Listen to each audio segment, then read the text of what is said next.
dia, boa tarde, boa noite, amigos, colegas, povo da minha amada Porto Alegre, Brasil e mundo. Estamos iniciando aquele programa que vocês sabem, se dedica ao esporte, fala de tudo, até de futebol. Tô falando do Sala de Prescrição. Hoje com um convidado muito especial que eu ainda não vou revelar. Vocês colorados que estavam reclamando que a gente não trazia colorados aqui, só trazia gremistas, trouxemos um colorado ilustre, que vai nos falar aqui. Aliás, já deixa eu tava contando para ele no bastidor que quando eu era mais guri e acompanhava mais o futebol em campo, ele era o meu pesadelo na zaga. Eu dizia, pá, nós vamos enfrentar esse cara aqui. E hoje tá aqui, nos apertamos as mãos, um cara super legal aqui, eu quero que volte mais. Mas antes de revelar o nosso convidado especial, quero cumprimentar o doutor João Marcos Riso, novamente. E aí? Bom, obrigado por mais esse convite. Tá difícil, né? Tá difícil. O nosso futebol gaúcho, tá difícil de ver jogar. Imagina ter alguma esperança, né? O que eu passei com aquela chuva de prata, cara, naquele estádio, eu sentado embaixo daquilo, vendo cair aquilo lá, cara, e dizendo, por que estão fazendo isso? O que está acontecendo? Depois assistir um time não jogar. O Flamengo treinou. Mas aquilo ali desmobilizou a tal da... Aquela espera de 22 minutos? Sem dúvida nenhuma. Sem dúvida nenhuma. Estava um clima espetacular no estádio. Aquilo foi um banho de água fria. Sabe? Mas desmobilizou mesmo. Teve uma hora que o estádio estava quieto, parado. Sabe? E depois tu vê que acontece o mesmo do mesmo. Como dizia, se tu quer mudar alguma coisa, né, tu não pode fazer a mesma coisa, né? E está acontecendo a mesma coisa. Eu também, se eu olhar o co-irmão, eu não vejo grandes... Claro, tem as perspectivas de quem vem agora. Mas do jeito que está, né, agora é o Grêmio que vai enfrentar o Flamengo no Maracanã. Não quero nem ver. Mas depois a gente conversa mais aí, porque tem o Juventude também, né? Que foi quebrado um tabu. Há anos que o Botafogo não ganhava em Caxias, né? E quando a gente acha que está engrenando, né? No caso do Juventude, graças a Deus, não está engrenando. Né? E agora vai vir, tem mais uma fase na Série C, né? Só para cumprir tabela. Quer dizer, tem time ali que está rezando e fazendo despacho na esquina, né? Mas que nem o Ipiranga. Vai ter que torcer para 4 situações para poder subir. Mas o Caxias está muito bem, só que vai começar um novo campeonato, zerado. E aí tem que baixar para a terra, esquecer o que foi feito na primeira fase, que foi o primeiro que sobrou, e esse time tem que abraçar. Mas eu estou gostando porque até a gente estava conversando antes aqui. O Caxias não parou, já contratou 3 para a segunda fase. Né? Quer dizer, o time realmente quer ir para a Série B. Entende? Não está assim, não, fizemos a nossa parte, classificamos. Não, vamos para cima. Vamos lá. Né? Então, por enquanto é isso aí. Doutor Marcelo Bica, e aí? Fazia um tempinho que a gente não tinha o prazer da sua companhia, exatamente, da sua análise. Boa tarde, Jefferson. Boa tarde, amigo Riso. Nosso convidado ainda não revelado, né? Aos nossos espectadores. Mas sabe que tem 3 médicos aqui, músicos, né? Sabia que isso aqui 3 músicos. E eu, depois de uma semana, né, fatídica, assim, eu preciso começar esse programa cantando uma pequena trecho, né? De uma música, uns clássicos do Roupa Nova. Chuva de prata que cai sem parar. Cara, eu ouvi isso umas 700 vezes.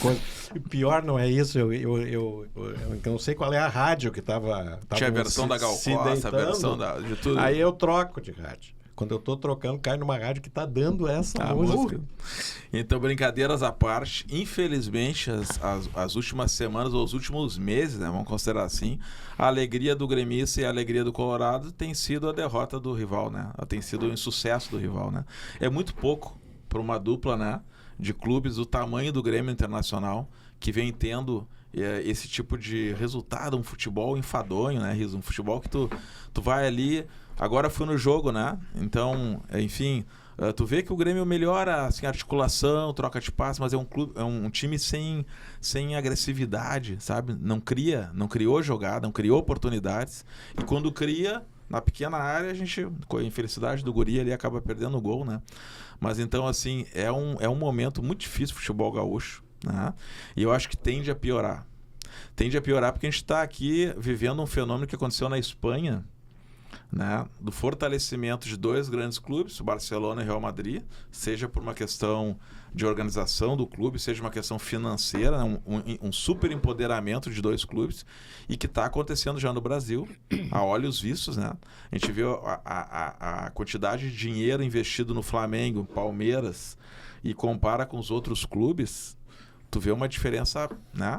A gente já discutiu algumas vezes aqui no programa que dinheiro não é tudo, a gente sabe disso, né? Que futebol se faz. E aqui tem um especialista em fazer futebol que vai nos contar um pouco sobre isso.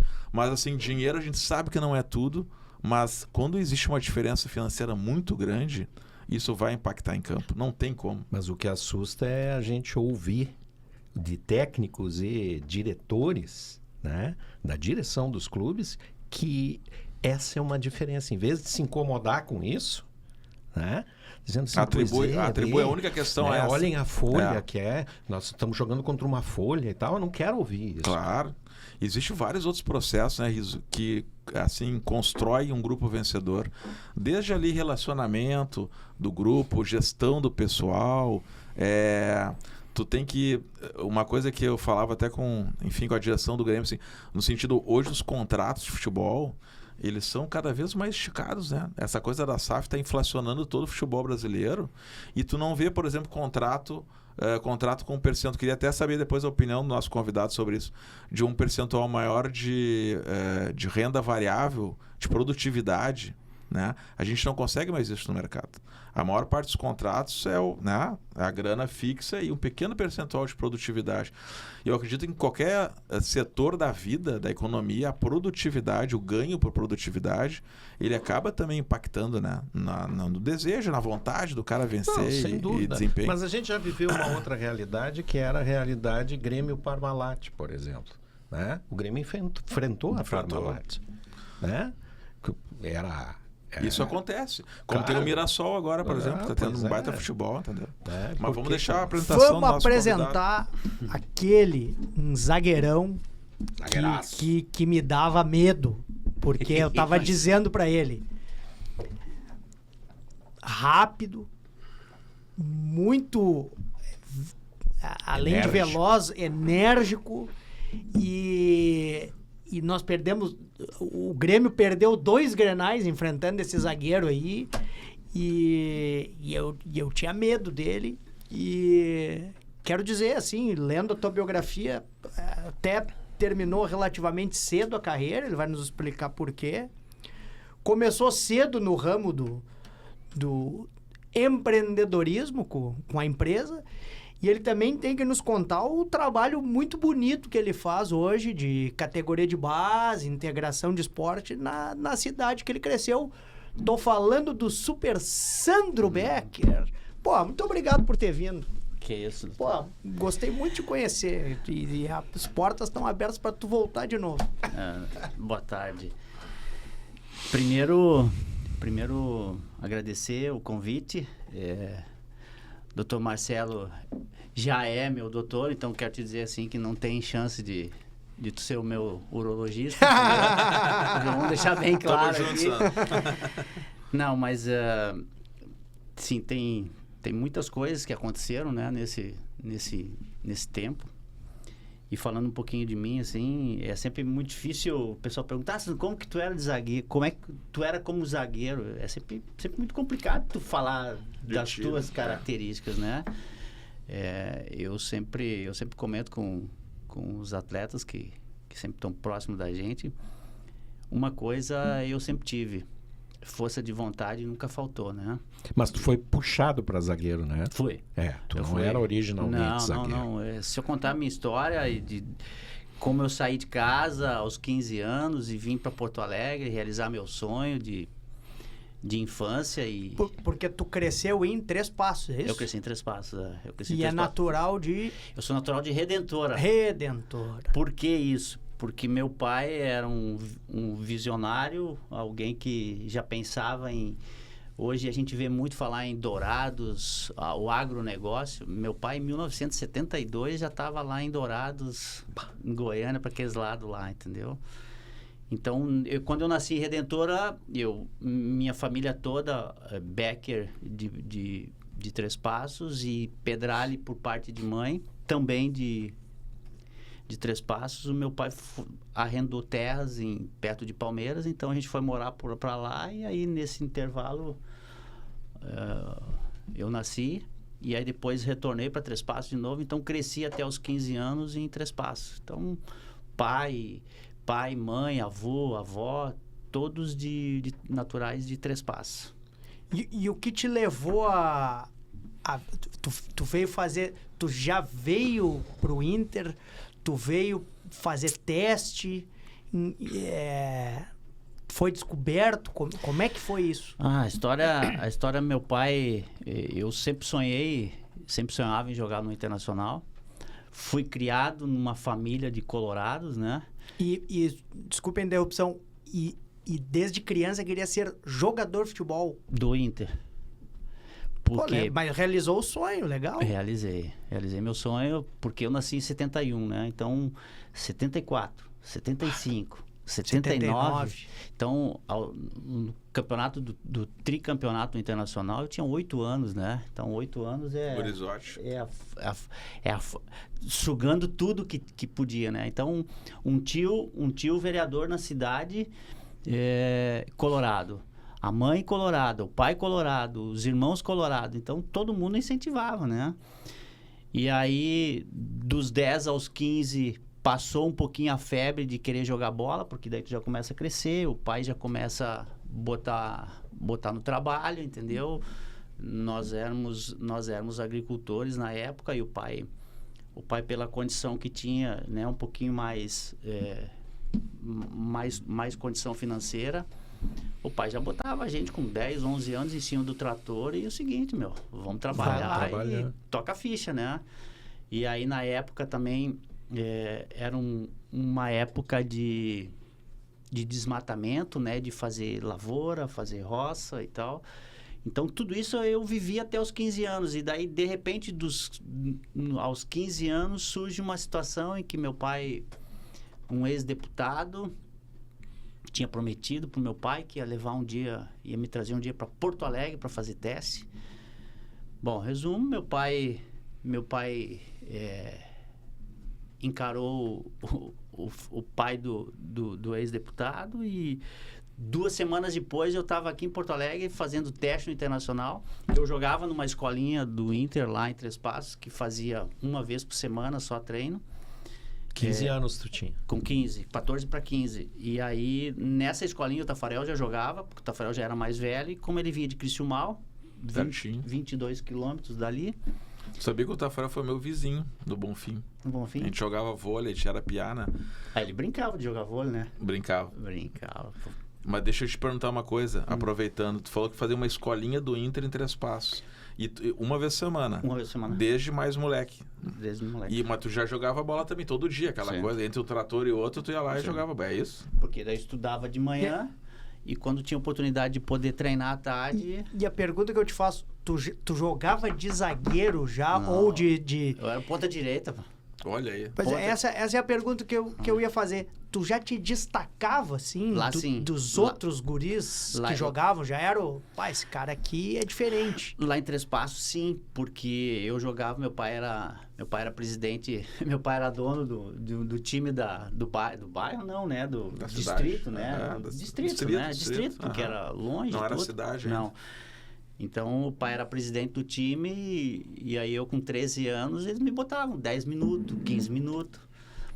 E aí, o que que aconteceu? Então, tu acaba aí... E aí, eu fui pra escola, né? Já tava na escola já. E daí, na escola, eu jogava vôlei, jogava basquete, corria, né? Fazia de tudo um pouco. E eu imagino que essa parte da agricultura, de lidar com trator, também foi te dando uma capacidade física diferenciada aí pra essa época, né? Porque o cara tem que meter a mão na massa. Eu acho que de tudo isso, assim, por exemplo, que nem trator, colheitadeira, enfim, mais a vontade, né?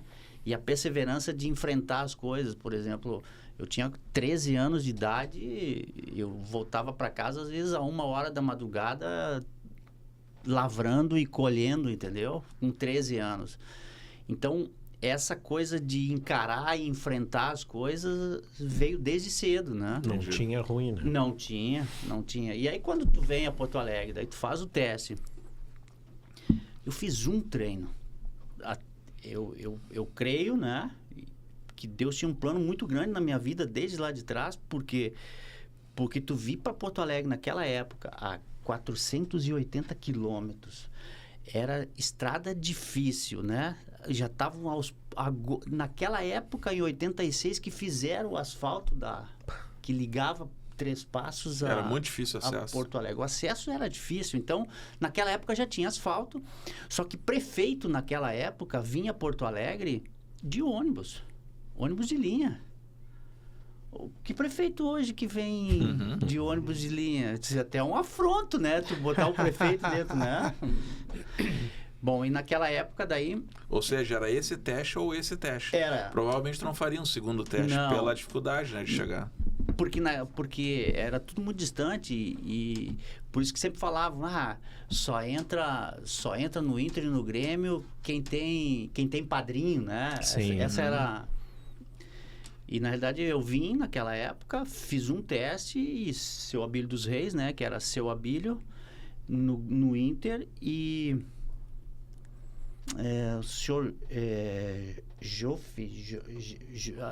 eu sei que no Inter tinha um e no Grêmio tinha outro. Sim. Eram só esses dois caras que resolviam quem ficava e quem não ficava. Eu só me lembro do Lumumba no Grêmio. Mas acho que era antes já. Antes tinha outro. E aí eu passei, fiquei e eu fiz o teste aqui como meia-direita. Antigamente falava assim, meia-direita, né? Meia esquerda, meia-direita. A 8. A 8. Com a 8. Aí era o sonho, né? Então... Quando eu vim pro Internacional... Pô, esse Abílio dos Reis, eu tenho... Tem histórias e mais histórias de gente que ele mandou embora, né? Não de gente que ele ficou. Sim, eu posso falar de quem ficou, né? Eu lembro na época que ele disse assim... Mas tu é cumprido, né? Naquela época, o seu Abílio já olhava pro perfil do físico, atleta, claro. pro físico. E aí, no Internacional... Aos 15 anos, literalmente assim, como eu era acostumado a trabalhar e virar à noite trabalhando, eu tava de férias, né? Claro. Fazendo o que amava, fazia o que gostava. Cumprindo aquele horário ali. Cumprindo o horário que pra mim era moleza, né? Eu sempre brinco assim que coluna acorda cedo, né? Sim. Então na época, 7 horas, eu tava sempre acordado, né? Então, os caras diziam, o que tu tá fazendo, alemão, de pé? Eu disse, não, cara, acostumado a acordar às 6 horas claro. Já ir pra escola às 15 para 7, né? No interior era tudo muito difícil, eu ia de ônibus, né? E barro, e pó, e coisa. Todas as dificuldades possíveis. Toda a dificuldade Você possível. forja o cara, né? E aí, quando tu vem pra Porto Alegre, aí tu tá no Internacional, no Beira-Rio, no maior time, né? Ou no segundo maior time, ou no melhor time do Rio Grande do Sul. O time que tu sempre sonhou, que tu sempre imaginou. Então, eu tava de férias, né?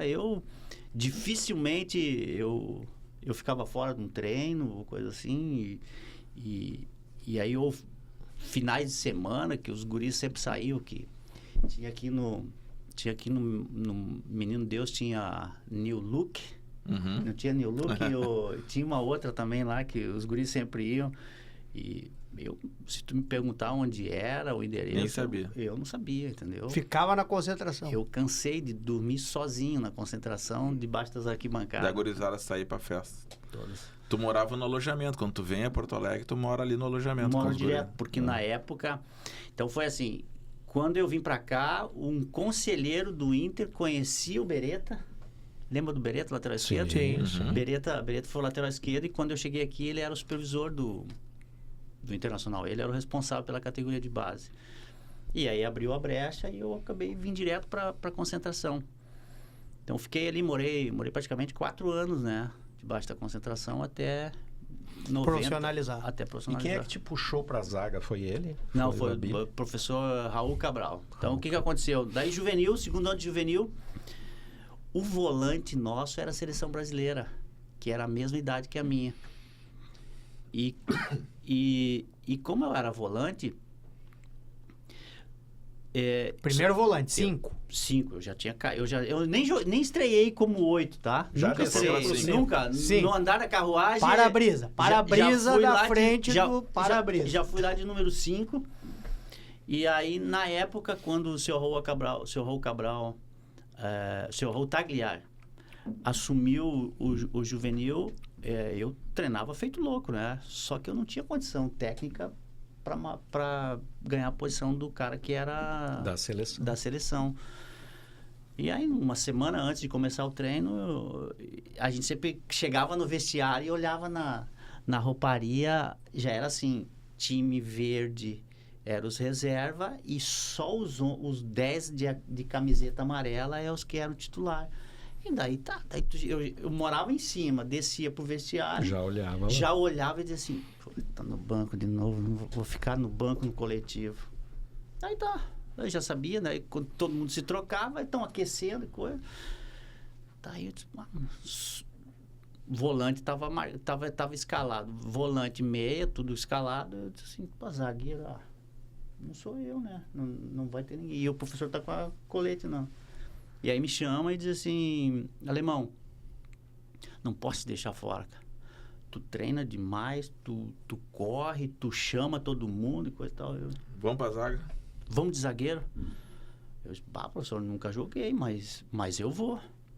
Bom, resumo, fui pra zagueiro, ganhamos o jogo contra o Novo Hamburgo em casa, 4-1. Só que daí começou a vir os problemas, né? Não tem tempo de bola, né? Não sabe cabecear, é louco, né? Dá carrinho pra tudo que é lado, só quer atropelar todo mundo, e zagueiro não dá, né? Sim, jogava como centro médio dentro da zaga. Foi mais fácil, né? Foi mais fácil. Tecnicamente foi mais fácil, mas em compensação, assim, taticamente e alguns movimentos, assim, foi difícil. Só que... Isso aí tu tinha que idade, só mais ou menos, quando tu vai a zagueiro? Eu tinha 17. 16 para 17. E isso, quem te deu essa coisa, foi algum colega que tu acompanhava ali, que era teu exemplo, ou foi o técnico que te moldou aí as falhas que tu tinha como zagueiro? Eu acho que eu mesmo, entendeu? Até pelos erros que tu fazia em campo, entendeu? Por exemplo, principalmente tempo de bola, né? Tempo de bola é um negócio muito doido, né? A bola depende de como ela vem. Se ela vem reta, se ela vem caindo. Antigamente os goleiros não davam um balão que nem esses de hoje, né? Antigamente o balão ele vinha assim, né? Ela vinha caindo, né? Sim. Hoje que goleiro que dá um balão hoje? Pra assim, cima, né? Nunca, né? Isso. Hoje não tem. Hoje O cara não dá nenhum balão, ele dá um lançamento. Ele dá um lançamento, né? Tu sabe que tem uma história, na história dos personagens do futebol, tem um que vale a pena, cara, ler sobre a história dele, que é o Lev Yashin. Que ele que era o maior goleiro da história, né? Que era o russo. E ele foi contra tudo que os goleiros faziam na época. Na época que ele jogou, os goleiros não saíam, a pequena área... Não saiu da pequena área. Era a área do goleiro. O goleiro não devia sair da pequena área. Tu acredita uma coisa dessas, cara? E ele disse, mas não é possível, cara. Ele via um goleiro da Polônia, que não tinha internet, e ainda era a cortina de ferro à época, né? A União Soviética. E ele via um goleiro da Polônia fazer isso, sair, né? E até a entrada da área, às vezes jogava a bola na frente e saía jogando. O cara era meio líbero, assim, meio maluco. E ele disse, por que eu não vou fazer isso? Né? E aí, claro, ele sofreu horrores. O cara à frente do seu tempo. Ele sofreu horrores, tanto que ele foi saiu do time e foi jogar... como é que é aquele dos canadenses? Hockey. Ele foi pro time do hockey ser goleiro. Do time de hockey, que tinha futebol e hockey. É que nem tu pegar goleiros como o Higuita ou o Rogério, né? São goleiros que já inovaram, né? Bater falta, cara. Pô, vai pra área, cabecear. Então, eu acredito que até para zagueiro, né? Tem evoluído muito, que hoje se prefere zagueiros que nem os do Flamengo, né? Que sabem sair jogando, lançando, né? Que sejam mais técnicos, né? Então, talvez naquela época, se fosse hoje, tu estaria melhor, né? Porque colocaria a gente sempre, quando se encontra com ex-atletas, né? A gente fica, os guris... A primeira coisa que eles dizem assim, pá, mas hoje tu ia deitar, né? Eu digo assim, cara, não sei. Talvez eu ia ter dificuldades em outra área, mas... Mas qual é a tua impressão, aproveitando essa pergunta, que era exatamente a que eu queria fazer? Porque a gente vê outros jogadores em outros podcasts, Miller, por exemplo, que é um que gosta de falar mais abertamente, e vários atletas, talvez até a sua totalidade de ex-atletas, dizem, não, tecnicamente, hoje em dia, a gente era muito superior, nem se compara. Tu, que além de tudo é empresário de jogador, vive isso, foi empresário do Lúcio. Não sei se foi o primeiro empresário do Lúcio, mas empresariou o Lúcio. Que foi um baita de um zagueiro. Monstro. Aquele... Qual é o teu sentimento? Óbvio que a gente nunca vai saber, porque a bola é outra, a chuteira é outra, o campo é outro, a época é outra. Mas eu digo o teu sentimento. Eu acho que eu teria dificuldades hoje, olhando para o meu físico, né? Na época, hoje eu teria dificuldade na força física, entendeu? No choque, porque hoje existe muito choque, né? É diferente de a gente falar em choque e dividida, né? O choque que eu digo é a dividida embaixo, né? Que é normal, bola na bola, né? Sim. Pé com pé. O choque em cima. O choque em cima, entendeu? Por quê? Porque a minha estrutura física, apesar de eu ter boa condição física só para você ter uma ideia, teste de Cooper de 3.200, geralmente eu era o segundo ou o terceiro. Tu era rápido. Ou o primeiro. Minha condição orgânica era boa. Mas hoje eu teria muita dificuldade, porque se tu olhar os zagueiros hoje, todos aqui são de ombro largo, né? Encorpados. Nós estávamos há pouco falando do Balbuena, né? O cara que veio, né? Em posição física, né? Parece jogador de futebol americano. Né? Então ele tem o que... acho que é um pouco lento, tá? É um pouco lento, mas é o que tem posição física, tem jogo aéreo forte. Mas eu acho que mais era nessa função aí, nessa característica de o encontro de ombro a ombro, porque hoje em dia os caras largam mais da bola e vai sempre tá mais no choque de ombro a ombro. Mas hoje em dia... Mas eu acho que eu ia ganhar dinheiro um pouquinho mais do que a gente vai. Não, por favor. E hoje em dia uma coisa que é perceptível, né? Olha os vistos... o pessoal batia e apanhava muito mais na tua época do que hoje em dia. Eu acho. Batia e apanhava e muito ficava mais. Quieto. Hoje em dia ninguém fica mais quieto, né? Hoje em dia tá ridículo tu olhar futebol, porque o cara faz falta, ele reclama. Ele sofre falta, ele reclama. É muita falação, mas eu não muita sei, conversa. Eu não sei o que é pregado hoje, né? A nível de vestiário, a nível até de... É muito estranho isso, né? Muito todo mundo estranho. reclama. Como é que chato. tu via isso? Por exemplo, o teu time disputou a Série B, né? Aqui do Gauchão. Ano retrasado. Ano retrasado, né? Ano passado nós jogamos. O ano passado, né? Ano passado mesmo. Foi vice, né? Ou não. 23 foi vice? Não, nós subimos... Eu montei o clube em 23 e subimos nas duas categorias. 23, daí 24 jogamos a Série A do Gauchão de juniores, sub-20, e ano passado foi a divisão de acesso. Divisão de acesso, justo. Isso. E tu via isso nos teus jogadores lá, os jogadores do teu clube? Nos meus não, isso? reclamando não. Mas nos outros sim. Pois é então, uma coisa de... Primeiro porque isso é uma regra, né? No meu clube, né? juiz apita e a gente joga. Não existe reclamação, não existe questionamento. Por quê? Porque eu cresci e tenho hoje ainda comigo que árbitro é autoridade, mas o que a gente vê é que são poucos que se impõem como autoridade, né? A qualidade, né, da arbitragem. Eu sei que há todo um contexto, né, de futebol, e eu sei que se o juiz expulsar, ele vai tomar pau do dirigente, ele vai tomar pau do comentarista, ele vai tomar pau do narrador. Ele vai tomar pau do próprio cara da confederação. Então, eu acho que perdeu a essência.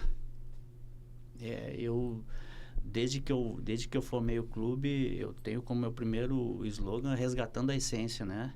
Oh. E para falar em essência, eu não preciso dizer para vocês o que é a essência, né? Se todo mundo souber o que é a essência do futebol, e a essência do futebol é o quê? Jogador joga, árbitro apita, técnico escala e monta time, mas tá se perdendo, né? Tá se perdendo o que é de mais valioso no futebol, que é a essência do futebol, que é hoje em dia, eu falei que o futebol tá chato de olhar, porque tu vê o cara lá na intermediária do campo adversário, ele joga a bola lá atrás pro goleiro de novo, né? Então... O jogo não tá bonito, né? Não tá. Tá feio, entendeu? Tá...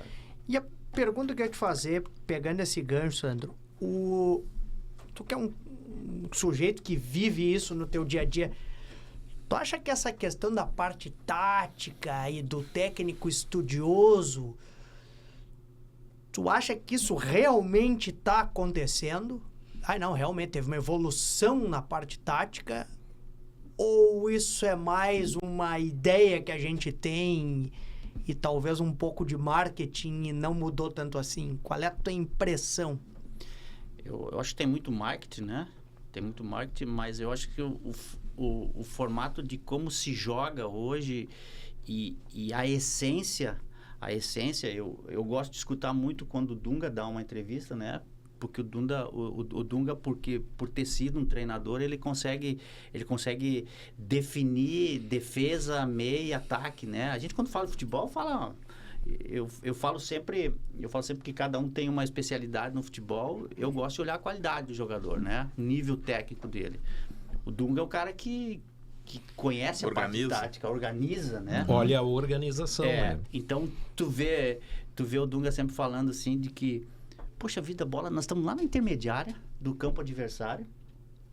Nós estamos lá no campo adversário, lá na intermediária, nós estamos a 30 e poucos metros do gol. Aí pega a bola, joga lá atrás de novo, sendo que a gente... Sandro, mas se atacar aqui, se for pro confronto aqui, a gente tem grande chance de perder a bola. Tá, mas e quando joga a bola lá atrás e os caras perdem a bola aqui nessa intermediária? Sandro, aproveitando isso, eu gostaria de fazer uma pergunta, exatamente isso. Até me desculpa te interromper. Tu não acha que hoje, com a exposição que os jogadores têm, né, sem falar naquela questão que eu falei lá no início, da forma da contratualização dos jogadores, né? Que não tem mais um incentivo por produtividade. Isso que eu queria chegar. Ou seja, eles têm o fixo, certo? Eles têm lá a remuneração deles. Eles são muito expostos mais do que vocês na época. Porque hoje tem Instagram, tem Twitter, tem não sei o quê, tem Facebook, tem rede social, tem mídia, tem YouTube. Ou seja, vai pro mundo ou seja, todo, aquela falha ali, o cara falhou alguma coisa, o drible que não saiu bem, todo mundo vai ver. Assim, ó, 15 câmeras vendo. Tu não acha que os jogadores estão mais inseguros para arriscar? O que eu vejo às vezes assim, pô, tu vê um cara, chega ali, meio campo, atacante do Grêmio, cara, vai para cima. A exceção é o Alisson, esse, né? O guri é muito bom. O Alisson realmente vai para cima. Mas o cara chega ali, ele não arrisca. Ele volta, como tu falou, né? Daí devolve a bola lá no goleiro, no zagueiro, enfim. Tu acha que isso pode ter relação com essa exposição e com a forma de remuneração? Tu que tem essa visão, assim, eu acho que empresário. Tem um contexto todo, tá? Tem um contexto todo. Mas eu acho que principalmente é lá embaixo na formação. Orientação. A formação. Lá embaixo na formação. Porque a gente conhece os jogadores pelas características, né? Aí tu tem um atacante de beirada. Rápido, veloz, né? Muita velocidade e bom drible. que características tu tem que explorar nele? Exatamente essa. No 1 contra 1, né? Sempre foi assim. Carboneiro. Sempre foi assim. Porque esses caras aí têm grandes salários, né? Porque são jogadores que têm... Especialistas. E eu lembro que em 2006, eu acertei um atleta meu que, na época, tinha passado aqui pelo Grêmio, Tadeu, centroavante. Uhum. Deu a volta, fez as burradas dele e tal, foi pra Turquia, voltou, botei ele em São Paulo e ele foi pro Palmeiras com o Filipão. O Filipão tinha acabado de assumir o Palmeiras. Naquele ano, o Filipão assumiu o Palmeiras. E o Filipão dizia: alemão, vai voltar a época dos ponta. Filipão, nós estamos entrando numa modernidade, tá louco, né? O Filipão tá louco. Lateral subindo. Filipão falou pra mim que era importante eu ver atacante de lado e coisa e tal. O que nós estamos falando hoje, não? Só atacante de lado. Só aquele atacante de lado, né? Mas eu vejo que a grande dificuldade toda é a formação. O processo de formação, eu acho que foi invertido e copiado. Eu acho que copiado, a gente tem que copiar, porque quem tem o valor para poder remunerar comprar um atacante jovem aqui é o pessoal europeu, né? Mas não copiar tudo, talvez. Né? Não, claro que não, mas é que daí faltou equilíbrio, entendeu? Que é a relação de tudo. Lá embaixo, na base, a gente pega meninos hoje com 17, 18 anos, eles não sabem fazer um movimento de cabeça que o cara tem que fazer para cabecear uma bola. Alguns anos atrás, cortaram a forca. A forca, que é aquele balanço. A bola pendurada. Por que cortaram a forca? Porque... não sei. Aí, não, porque os europeus não fazem mais. Aí o Lúcio vai pro Bayern de Munique, a primeira coisa que a gente vai lá no CT, que tem o que lá? Forca. Então... houve-se uma distorção em algumas coisas e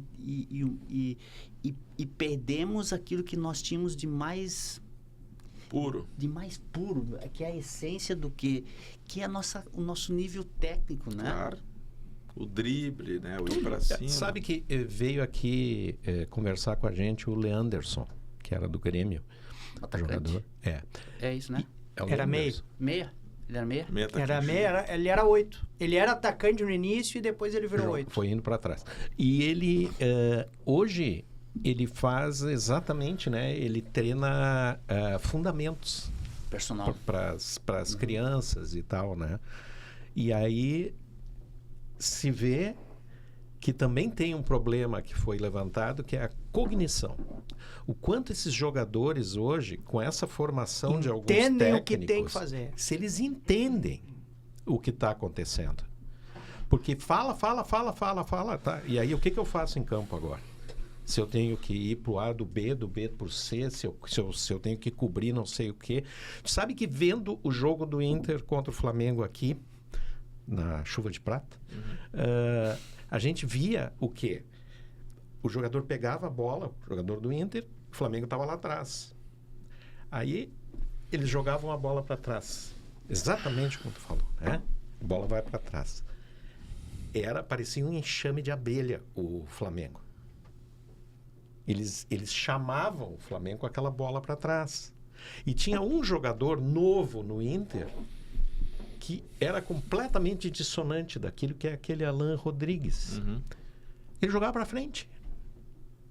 Só que daí tu tinha os elementos de ponta que não estavam funcionando, né? Mas a gente via assim que aquele movimento de pegar a bola parecia realmente uma coisa de onde é que eu vou agora? Parecia que não estava entendendo, que não entendeu a dinâmica do jogo, sabe? Eu tenho que partir daqui para cá. Não entendi o que o treinador falou comigo. Pois é, mas será que isso que a gente não sabe, né? Sim, a gente e na coletiva pressupõe. E na coletiva hoje em dia os treinadores não falam mais futebol, né? Não. Dificilmente tu vê um treinador que fale de futebol e diga essas coisas. Olha, a orientação foi essa, nós não conseguimos executar. Não precisa queimar o jogador X. Não, mas fala o que Olha, ele a programou. nossa tática programada era aí, essa, o outro Fomos time bloqueados fez isso, aqui. vamos lá, tentamos fazer isso, falei pro fulano. Eles não falam mais isso, então a gente fica... Então, foi a orientação do treinador ou o pessoal não entendeu o que o treinador queria? Porque uma coisa que me chamou a atenção é que nos 2 jogos que o Inter perdeu, os 2 jogos do Flamengo jogou do mesmo jeito, Sim. dando o meio-campo, de certa forma, fazendo um meio-campo combativo, mas não valorizando tanto aquela posse de bola e a jogada pelo meio-campo, Isso que aí. é onde tem o forte do Inter, e fazendo a bola pelo lado, e pelo lado, e pelo lado. E quando perdeu pelo brasileiro, aqui no Beira-Rio, eu digo, tá, mas Vai agora ajustar, vai ter o Alan vai Patrick, corrigir. vai ajustar. E aí acontece a mesma coisa. Me chama a atenção isso, essa característica do Roger, e se o Roger quiser, pode vir aqui, nós vamos agradecer muito, que ele vir aqui se explicar. Mas, por exemplo, eu via isso muito também com o Celso Rotti e vejo com uma penca de técnico, a gente já falou aqui, de ele não conseguir se reinventar no trabalho dele. E queria perguntar para o Sandro, em cima disso, o que ele acha de técnicos tipo o Renato Portaluppi, que parece ser um técnico que consegue fazer essas reinvenções. Pode não dar certo, mas me parece que ele tenta. Bom, eu para dizer a verdade para você, assim, eu taticamente, assim, eu não sou muito conhecedor, tá? Eu não presto muita atenção. Se tu me perguntar, assim, como que os caras estão jogando, claro que eu sei quando estão jogando com 3 zagueiros, estão jogando com 2, mas eu, assim, taticamente, assim, eu entendo muito pouco, tá? Mas Então, teu amigo Dunga, nós já estamos em cima de ti há horas para te não, trazer aqui. Aí sim. Dunga, tu tem que vir aqui nos explicar. Não fica com medo, Dunga. Porque na realidade, desde quando eu parei, eu sempre... Foi algo que sempre me chamou a atenção, é olhar o nível técnico do jogador. Então, eu olho 20, 30 minutos do primeiro tempo, coisa assim, eu já consigo discernir. Eu quero que entendam. Eu tenho as minhas opiniões, assim como todo mundo aqui. Óbvio. Se a gente for falar de futebol, cada um gosta do jogador e tem um modelo de jogador, né? Mas em relação a essa parte tática, assim, eu não consigo opinar muito, porque não é um negócio que... Sandro, em relação ao nível técnico, pegando como gancho uma coisa que o Rizzo trouxe, que eu acho muito importante, que é a questão cognitiva. A inteligência. E eu vou além disso. Os valores dos jogadores. Tu deu o teu exemplo de vida, né? Teu testemunho. Pô, tu é um cara que começou lá com a pré-adolescente, trabalhando com teu pai e tal. Ou seja, tu tinha valores de família, de trabalho, persistência, resiliência que tu leva pro esporte. É inevitável. Te pergunto, o quanto isso falta hoje? O quanto isso é importante hoje? Porque às vezes tu vê um cara que, pô, é super técnico, um cara, né, tem passe qualificado, tem todos os fundamentos, mas daqui a pouco carece de valor. Eu tô falando de valores mesmo, sabe? Princípios, né? Tu que é um formador de atleta e tu avalia essa questão, né, do jogador. O quanto isso tu acha que daqui a pouco não impacta, nisso, né? Não influencia no... eu acho que são duas coisas que andam junto, né? Que é a força de vontade do atleta e a parte técnica, né? Porque se tu não tiver uma boa parte técnica, um domínio, um chute, um cabeceio, né? Um bom drible, tu não joga futebol. Sim. Mas eu vejo que são algumas coisas que caminham juntas, né? E a grande dificuldade hoje no processo de formação, e falando com muita gente, né, que é observador técnico, que é treinador, que é preparador físico, falando com psicólogos, com pessoas que estão inseridos no dia a dia dos meninos, a falta de atenção deles é muito grande. Vejo também que não souberam se juntar os ex-atletas com os universitários. há uma briga muito grande já desde que quando eu parei de jogar, que eu comecei a entender um pouquinho mais, assim, de como que funcionava clube, né? E daí tu vai lá, tu começa a conhecer clubes alemães, daí tu começa a conhecer os clubes brasileiros internamente, né? Tu vê que naquela época se criou uma briga dos universitários com os ex-atletas que foi um negócio doentio, né? Então, o que aconteceu? Não é só os universitários e não é só os atletas, os ex-atletas que sabem tudo. Por quê? Porque como o futebol evoluiu muito, os dois não conseguiram se conectar.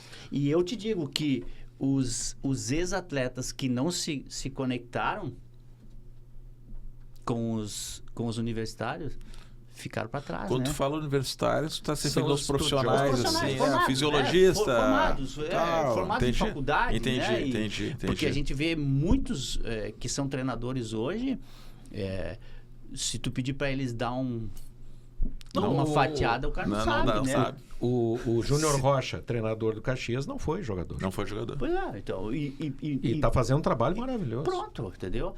Então, a gente vê assim que no processo de formação tá o grande detalhe. E eu gosto de falar sempre que o futebol tomou uma direção que eu não sei qual vai ser o final. Porque nós, como brasileiros, nós sempre fomos o quê? Vendedores, né? Sim. O que aconteceu hoje? Comprando. Não preciso dizer mais nada, né? O que se gasta num jogador de 30 milhões, Claro. tu faz 5 anos Isso. de base fácil. Sim, imagina.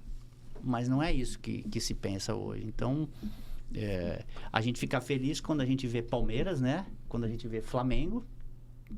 A gente vê que Corinthians também vende, Inter também vende, né? Atlético também Não, mas vende. eles mas só têm só que Palmeiras, se vocês pegar os últimos 2 anos, eles fizeram quase 2 bilhões Com a base. só com a base. Quantos anos eles já têm de dinheiro para fazer base para os próximos quantos anos? E eles têm um CT. Não, base. Ali do profissional é top, tá? Sim. Ali é top. Mas o CT do Palmeiras... Questão de visão, né? É questão de visão. Investir em base. Então, por isso que eu bato sempre que nós temos o filé do futebol. Só que... Tem um amigo meu que trabalha no Grêmio, e ele me fala que o retorno em base é 1:3. Ou seja, tu bota lá, sei lá, 1 milhão, tu tira, né? 3 milhões. 3 milhões, entendeu? É mais ou menos isso aí, né, Sandro? Claro que depende muito do nível do jogador, né? universo, do nível do jogador, sim. Pessoal, nós estamos começando a nos encaminhar, infelizmente, para o fim do programa. Cacau, o tanta papelzinho sorte. já me sinalizou. Mas eu queria voltar no Sandro jogador, porque a gente parou no Sandro entrando no profissional. E aí, eu tinha algumas perguntas. Número 1, a diferença de... Era rei lá na tua cidade, né? Jogava sozinho. E aí chegou aqui, dificuldades de... né? Vai subindo a barra. E quando chega no profissional, pior ainda. E aí, mas tu entra e te afirma ali naquele time do Inter. Pelo contrário, quando cheguei aqui, os primeiros 3 meses, eu passei a ser o 5º reserva, né? Então, sempre tem aquela coisa que eu repito pros atletas sempre, não desiste, cara. Não desiste porque o futebol ele roda muito rápido. Tu hoje é reserva, ou tu é o 3º reserva, mudou o treinador, tu passa a ser titular, o cara olhou pra ti, gostou do teu jeito, viu que tu é bom trabalhador. Tem uma característica lá que ele quer ele explorar no jeito de jogar e tem... Isso nós estamos falando na base, né? Quando tu me fez a pergunta falando especificamente profissional, né? Para mim foi uma surpresa grande, porque nós voltávamos da Taça São Paulo, né? E eu tava pronto para ir para casa, né? Naquele final de janeiro, que a Taça São Paulo termina dia 25 de janeiro, né? A Copinha, nós fomos até a semifinal. Eu fui 2 anos seguidos, terceiro e quarto colocado, né? Perdi nas 2 semifinal. Perdi uma pro Fluminense, que nós ficamos em terceiro naquele ano, e perdemos uma para Portuguesa. E aí, quando eu volto para cá, o Cláudio Duarte tinha assumido, né? O Internacional tinha dificuldades em renovar os contratos dos zagueiros e daí foi quando o Cláudio Duarte me chamou. Então, foi um ano muito rápido, né? Aqueles primeiros 6 meses de novembro, que eu estava para ser mandado embora, no ano que a gente perdeu o campeonato de júnior. 6 meses depois eu tô indo para a seleção brasileira sub-23, né? Então é um negócio muito rápido. E o tranco de entrar profissional, porque daí tu tava com 19 anos jogando contra caras de 20 e tantos, 30, 35. Sim. Tu sentia isso? Sentia. Ou... não, entrou aqui, é todo mundo igual e não tem, eu sou o Sandro, muito prazer, e eu vou me impor. Não, eu acho que não tinha como, né? Até porque a gente tinha Bonamigo também, né? Bonamigo teve logo em seguida para lá, jogou com a gente. Aí tinha Norberto, tinha Luiz Carlos Martins, né? Tinha Marquinhos depois chegando também. Tinha Guirri Garay. Luiz Carlos Vim, que era dessa época? Luiz Carlos Vim chegou depois. Mas, não, era mais na vontade, né? No algo de conquistar o sonho que tanto imaginava. Mas eu digo até no enfrentamento outros times, entendeu? De encarar um centroavante, ou um atacante, ou um meio-campo mais tarimbado, mais desenvolvido fisicamente, com uma musculatura mais preparada. Tu pensava assim, não, aqui não tem, eu tenho 19, ele tem 20 e tantos, eu sou o Sandro Becker, ele é o Pelé, mas pra mim não tem. Hoje ele é João. Como é que foi? Pegando o gancho dessa pergunta, assim... Tu acha que o que se faz hoje, assim, o que é certo? Eu sei que cada caso é um caso, mas o que é certo? Tu lança o jovem, tu lança mais jovens, ou tu preserva eles no profissional? Depende muito do perfil de cada jogador, né? Como é que cada um reage, como é que é cada um emocionalmente. Hoje em dia as mentes são diversas, né? Da nossa época para hoje, as coisas são completamente diferentes. As informações são muito rápidas, né? Sim. Uma das coisas que eu acho que está sendo o maior crime é o celular, né? Perda de foco, né? Então, esse problema aí, eu não sei como é que vai ser resolvido, mas eu não vi, na época eu não via muita... A gente não... Como as notícias eram poucas, né? Por exemplo, para tu saber notícias do Vasco, do Flamengo, a única chance que a gente tinha era quando aparecia no Jornal Nacional, né? Isso. No Jornal das 8. A gente não tinha nada. Ou quando a gente ia de avião e descia no aeroporto e comprava o Jornal dos Esportes, ou o Lance, né? Que tu ia saber alguma coisa mais... E tu falou da dificuldade, do grau da dificuldade do centroavante, né? E aí a gente falava... na época, quando o meu primeiro Grenal, que foi no Olímpico, que nós ganhamos 1-0 com gol do Nelson. Nelson, o homem Grenal. Que era irmão, né? Do meu ídolo de infância. Eu nem vou falar dele. Sim. Deixa pra lá. E aí o que aconteceu naquele Grenal? O Sandro sabe por quê. Naquele Grenal que nós ganhamos de 1-0, são coisas que ficam marcadas na vida da gente, né? Porque era o primeiro Grenal. Isso aí que é 90, 91? 90. Eu tinha acabado de assinar contrato por um salário mínimo, 339 cruzados. Eu não sei se era cruzados ou cruzeiros na época. E a gente tá aquecendo, terminamos o aquecimento, fechamos a roda ali. E na época era o presidente Asmus, né? O Presidente Asmus entra por baixo, assim, né? Tá todo mundo abraçado, assim. Asmus era malandro, né? Era rápido, né? Ele abraça, ele entra por baixo da roda e diz assim, se ganhar hoje, tem tanto. Rapaz, foi algo assim, né? Que, imagina, né?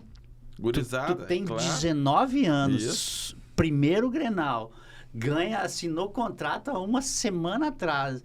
Tava já nas nuvens por ter assinado contrato Mas profissional. vai comer a bola, comer Vem o as gramado. musas por baixo e coisa e tal. E daí era eu, Daniel, né? Tava eu, Daniel. O famoso bicho, famoso estilo. É, O Sandro chegou a jogar contra o Renato, de curiosidade? não lembro, cara. Eu acho que não. Ele jogava, acho que no Botafogo, 90, 91, não era? Acho que era, né? 90? É que depois o Sandro foi pro Flamengo. Sim. E, 91. e aí eu ia perguntar essa, né? Pô, mas daí, tá, passou por aquele negócio de categoria de base, mas tu tava no teu time do coração, em casa, né?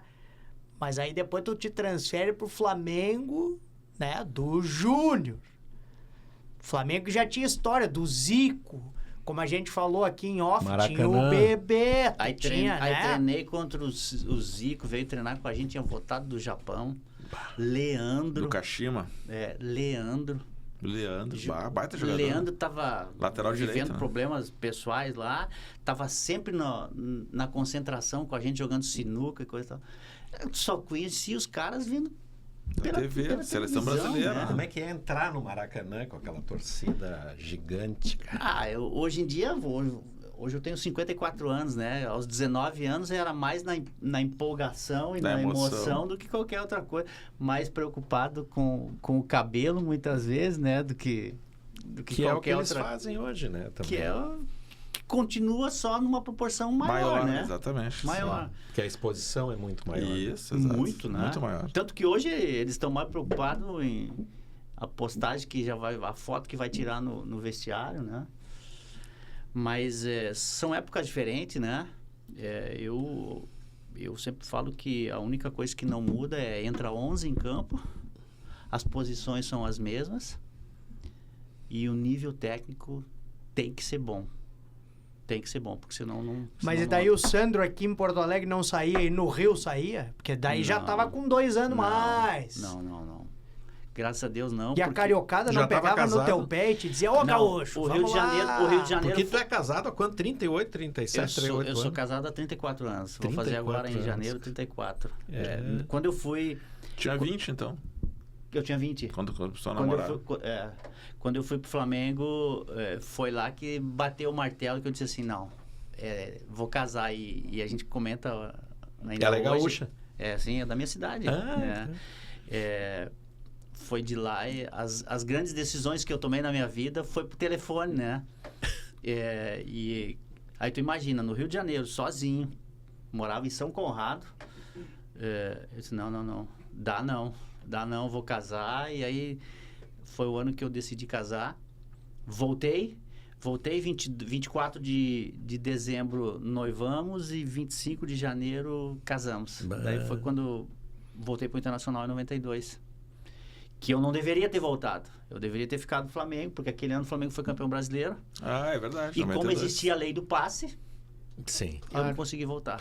Mas eu tem que fazer uma pergunta pra esse homem ali. Ele tem nos contato da China, cara. Esse cara jogou Sim, na joguei. China. Foi dos Joguei. primeiros. Joguei. Eu fui em 98. Eu fui na época em que se precisava fazer teste físico para ganhar o contrato. Por isso que eu falei da parte física da resistência, né? Lá eram 3.400 metros em 12 minutos. Você não atingia os 3.400, tu ia pro teste da garrafa. Era uma garrafa no início, a 5, a 10, a 15 e a 20. Tu largava da primeira, ia na primeira, derrubava ela, tocava nela, assim, porque ela tinha uma água dentro, assim, até 10, 15 centímetros. Tu tinha que chegar nela, bater, ela tinha que cair, tu voltava, ia, voltava. Aí tu imagina a grossura da perna, né? E quando eu fui pro teste, eu disse assim, imagina, eu Tu foi sozinho de brasileira? Não, nós somos, eu fui num processo com o São Paulo, que o zagueiro do São Paulo não quis ir, aí como eu estava livre no mercado, eu fui de contrapeso, né? Sub. De sub. Era meu primeiro grande contrato, né? $16.000. Eu disse assim, mas não vou perder de jeito nenhum, né? E aí eu fiz 3.400 metros em 11,55. Eu fui o único brasileiro que passou no teste físico. Eu disse assim, se eu vou jogar aqui, eu não sei, mas que eu vou ganhar o contrato, eu vou. Então, aquele ano...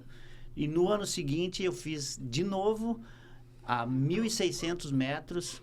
Eles diminuíram 100 metros, botaram 3.300. Eu fiz também a 11,55. Ficou quanto tempo lá?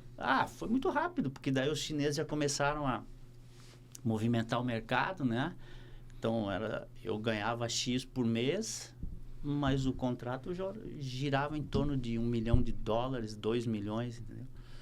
Eu fiquei 2 anos, foram 2 temporadas. Não é pouco. Foram 2 temporadas. E daí eu voltei, daí de novo sem contrato, daí fica nisso, daí 2000 foi quando eu resolvi parar e cuidar da carreira de alguns atletas. Você tava com 28 para 29 ou 29 anos. Tinha 29. Parou cedo. Parei cedo. Tu estava no Paraná, né? Estava no Malutron SA.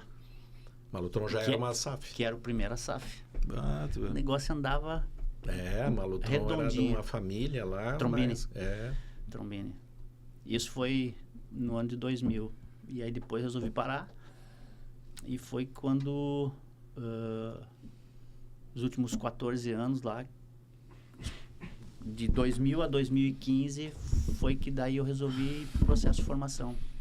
A gente deve estar chegando no fim, né, Jefferson? Queria agradecer, assim, pessoalmente o aceite, o convite, né, para o nosso programa Pô, foi um prazer eu que agradeço. te receber aqui. Antes eu queria saber já conheço há dele, alguns anos, Sandro. algumas coisas. A primeira é o pior atacante de marcar. Bebeto. O segundo é um atacante que tu te lembre que... esse eu ganhava dele sempre. Teve algum que tu... Teve um ao contrário, ficava tranquilo, dizendo, não, esse aí... Teve um centroavante no Grêmio, ele jogou pouco no Grêmio. Gilson Cabeção? Não. Marcos, ele veio do interior de Santa Catarina. Era lento, grandão, sabe? Tu te lavava. Não, aí quando ele pensava em respirar, até não dava para ir pro confronto, né? Muito grande. Pro corpo. Já tinha tomado a bola. Já tinha tomado. O Grenal para ti, não um Grenal específico, mas o fato de jogar um Grenal, tu sendo um torcedor do Inter.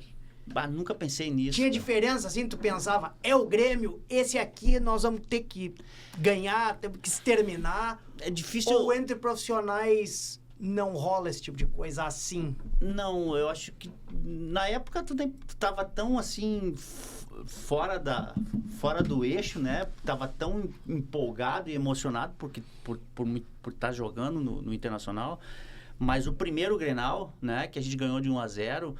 Porque antigamente as notícias que tinham era Correio do Povo e 0 Hora, né? Sim. Era só. E aí lá no final da última capa do Correio, a notícia saiu, Nilson fala que vai deitar nos 2 jovens, porque jogou eu e o Eliseu naquele Grenal. E eu tinha 19 anos, o Eliseu tinha acabado de subir, o Eliseu tinha 21, né? E aí eu sei que eu lembro que a gente conversou, eu e o Eliseu disse assim, deixa ele pra mim. O Eliseu era um cara de 1,92 m, um canhoto forte, rápido, né? E dava, mas ele dava porque ele tinha, né? Ele tinha biotipo, né? E eu lembro que naquele jogo, cara, o Nilson, não sei se ele pegou 2 vezes na bola, né? E aí foi o Grenal que a gente ganhou de 1-0, né? Que foi o primeiro. O Valdo já tinha saído do Grêmio, eu acho, né? O Valdo, sim. Já tinha ido embora. Esse foi, assim, o Grenal, por ter sido o primeiro, né? Aí teve outro no Beira-Rio também, que a gente ganhou quando eu voltei da seleção, que a gente ganhou de 1-0 também.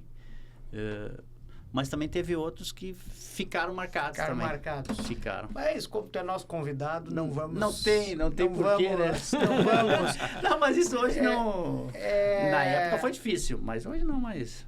E teve oportunidade de eventualmente jogar no rival Grêmio, e se tivesse tido ou se teve, iria jogar ou não iria jogar? Iria porque quando eu fui para a China, vocês vão lembrar, o Grêmio foi para a China também.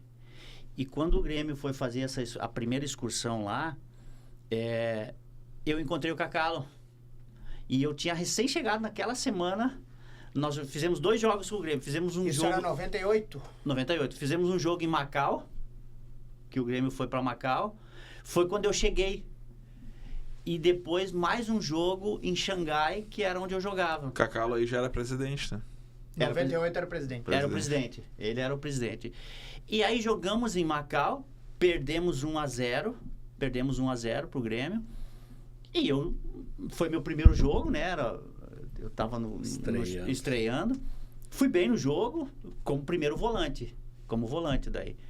E aí jogamos em Xangai. E aí encontro o Cacalo no elevador. Daí veio, né? Sabia quem a gente era e tal. Pô, alemão, vamos voltar junto. Aí eu olhei pra ele e disse assim, agora? Assim, eu tive 6 meses parado lá em Porto Alegre, lá, pô. E aí, não, vamos voltar. Eu digo, Cacalo, agora dá não. Eu tinha acabado de assinar o contrato, não ia né? vir por menos. Não ia. Não, nem cogitei, né? Até porque não tinha intenção. Mas tu não teria essa... Se viesse naqueles meses que tu ficou parado, se tivesse tido um convite, um bom contrato... Mas não ia convidar, né? Não ia convidar, porque não se convida... Não... Naquela época era menos comum, né? Menos comum. Tu ir pro outro. Eu me lembro quando o Casemiro foi jogar no Inter, né? Jogou no Grêmio. Foi o Casemiro ou foi o Bonamigo primeiro? Primeiro foi o Casemiro. Eu acho que 85, 86. Verdade, né? É verdade. Depois o Bonamigo, acho. É isso aí. Bom. Na verdade, eu acho que o primeiro que foi direto... Batista? Não, acho que teve antes do antes, Batista teve aquele do... que comia os bolinhos de chuva. Daqui a pouco eu me lembro. Certo, não jogava tão bem, né? Se lembrou só dos bolinhos de chuva. Que foi do Grêmio pro Inter. Bom, senhores, nossa rodada de despedidas. O convidado, eu vou me despedir por último. Doutor João Marcos Riso. Só agradecer ao Sandro, que só enriquece, né? E agradecer vocês pelo convite, né? Que sempre é um momento de lazer do meio da medicina, né? Até vou deixar aqui para quem é da área médica e também quem não é, né? Assistam um filme que tem no Prime Video. Eu assisti ontem, cara. Eu até estava comentando o Rei. Se chama Mistake. É um filme neozelandês sobre um suposto erro médico. Mas ele é tão bem feito, assim, que uma cirurgiã que não é erro médico. Para te ver como é sensível, Sandro, a medicina, é erro de comunicação. Se houvesse uma comunicação adequada... Isso é muito comum, né? Entre o cirurgião, que era um cirurgião de emergência, às 4 da manhã, se ele tivesse comunicado adequadamente com a família, não haveria a mínima chance de ter dado alguma coisa errada. Então, um filme muito bem feito, neozelandês, atores muito bons e muito interessante, assim, a dinâmica do que uma palavra mal empregada pode interromper todo um ciclo de uma família e de uma carreira médica, né? Vale a pena dar boa dica. Uma boa olhada. Doutor Bica. Bom, agradecer, né?